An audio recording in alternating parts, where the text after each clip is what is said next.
కూడా అలాగే మనం దేశీయంగా వినిమయం జీడిపిలో ప్రధానంగా పెద్దగా విదేశాల మీద ఆధారపడకపోవడం ఇలాంటివి కొన్ని మనకు మేలు చేసే అంశాలు. కానీ ఎక్కడో అక్కడ ఎంతో మేర నెగిటివ్ ఇంపాక్ట్ కూడా ఉంటుంది కదా.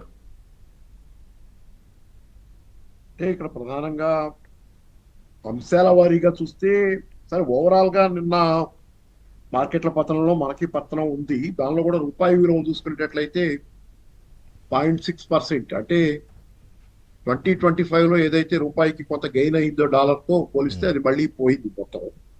సో వీకెన్ అవుతుంది, ఇండియన్ రూపీ వీకెన్ అయింది. అది సరే. దాంతో పాటుగా ఏంటంటే మేజర్ థ్రెట్ ఎక్కడ ఉందంటే ఇప్పుడు జరుగుతున్న అన్ని వీటిల్లో కూడా ఒకటి, అగ్రికల్చర్ విషయంలో ట్రంప్ ఏమన్నా మనతో రాజీ పడతాడా అని. ఎందుకంటే ఆయన ఇన్సిస్ట్ చేస్తుంది ఏంటంటే నిన్న కూడా వాళ్ళ ట్రంప్ మాట్లాడుతున్నప్పుడు మా ఫార్మర్స్ కి మా ఉత్పత్తి రంగానికి అంటే సరుకు ఉత్పత్తి రంగానికి లాభసాటిగా ఉండే వాణిజ్య డీల్స్ ఏదైనా మేము చేసుకుంటాం అనేది అంటున్నాడు.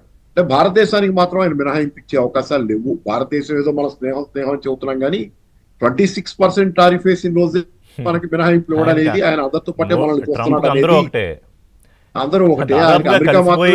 దాదాపుగా కలిసిపోయి ఒకటే అనుకున్న దేశాల్లో ఉండే కెనడాతోనే అసలు మీ దేశం మాకు ఇచ్చేయండి లేకపోతే మిమ్మల్ని వాయించేస్తాం అని వాళ్ళు బెదిరించి ఆయనకి ఎవరైనా ఒకటే. కాకపోతే అమెరికా కూడా ఎక్కువ నేను అనుకోను. అమెరికా మొత్తం జనాలంతా ఆయనకి ఎక్కువ కదా. అమెరికాలో ధనవంతులు ఆయనకి ఎక్కువ, అమెరికాలో ధనవంతులు కార్పొరేట్లు ఆయనకి ఎక్కువ. అంత తప్పితే మిగతా వాళ్ళు ఎవరు కూడా కాదు. ఆ విధానాల సారాంశం అదే. ట్యాక్స్ కట్స్ ఇస్తాను, అమెరికా ఇన్కమ్ ట్యాక్స్ ఎత్తేస్తాను, లేకపోతే America corporate tax. So make American billionaires great again and greatest again అనుకోవాలా? అంటే మొత్తం నాట్ అంతేగా. మరి ఇప్పుడు మీరు ఆ విధానాలు ఎలా ఉన్నాయి? కుటుంబరావు గారు ఏదో చిన్న పాయింట్ యాడ్ చేస్తున్నారు. కుటుంబరావు గారు జస్ట్ ఒక్క పాయింట్ రిషి గారు, మీరు ఆ మాట అన్నారని నిన్న జోక్ నడుస్తోంది. ట్రంప్ ఈజ్ మింటింగ్ మిలియనర్స్ అంట. ఏంటంటే ఎక్కువ మంది బిలియనర్స్ అయిపోయారు, వాళ్ళని మిలియనర్స్ చేస్తున్నారు ట్రంప్. అట్లా మింటింగ్ మిలియనర్స్ అంటే ఓకే, బాగా చెప్పారు.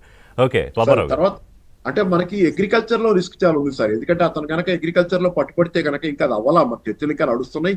అగ్రికల్చర్ లో కనుక ఇప్పుడు మనది ఏంటంటే 26% వేసి ఊరుకున్నాడు. మనం కూడా చర్చలు చేయాల్సిందే, ఎంతో కొంత ఏదో చేస్తాం. అగ్రికల్చర్ మీద ఇఫ్ ఇన్సిస్ మనకి చాలా ప్రాబ్లం ఉంటుంది. చాలా అగ్రికల్చరల్ ఇంపోర్ట్స్ అమెరికాలో సబ్సిడైజ్డ్.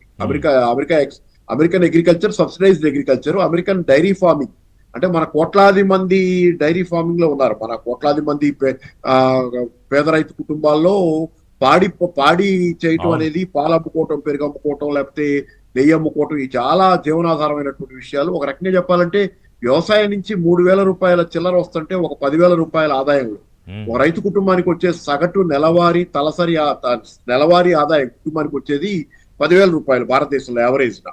దానిలో ఒక 3,000 రూపాయల పైన వ్యవసాయం చేయడం ద్వారా, సాగు ద్వారా వస్తుంది.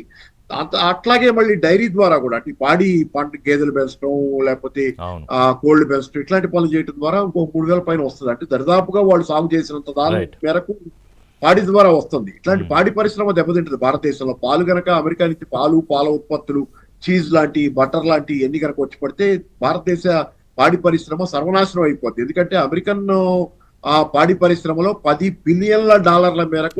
మీరు మంచి పాయింట్ ఏమనిస్తారు. మనం ఎప్పుడు జనరల్ గా ఏంటంటే స్టాక్స్ ఎవరైతే ఇన్వెస్ట్ చేస్తారు ఈ మార్కెట్లు, వీటి గురించి ఈ ఆస్పెక్ట్ లోనే జనరల్ గా డిస్కస్ చేస్తాం. వాళ్ళు బాగుండాలన్నా ఎకానమీ బాగుండాలి కదా. అదే, అవును. షేర్ మార్కెట్ లో వాళ్ళు బాగుండాలన్నా ఎకానమీ బాగుంటే వాళ్ళు కూడా బాగుండాలి.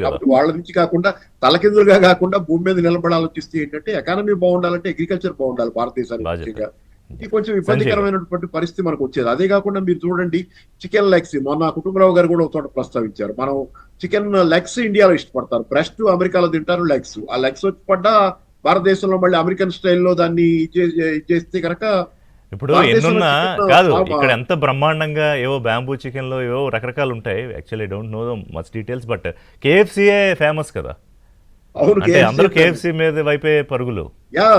మీకు అమెరికన్ డ్రీమ్ అమెరికాలోనే లేదు. అమెరికన్ డ్రీమ్ అనేది ప్రపంచంలో చాలా మంది కళ, భారతీయుల్లో కూడా చాలా మంది కొంత బాగా చదువుకున్న వాళ్ళు, లేకపోతే కొంత అప్ టు డేట్ గా ఉన్నవాము, ఆధునికులం అనుకునే చాలా మంది కళ అమెరికన్ డ్రీమ్. అందుకనే మీకు అప్పట్లో శేఖర్ కమ్ముల్ కూడా తీశాడు కదా డాలర్ డ్రీమ్స్ అనే సినిమా. ఎందుకు తీశాడు?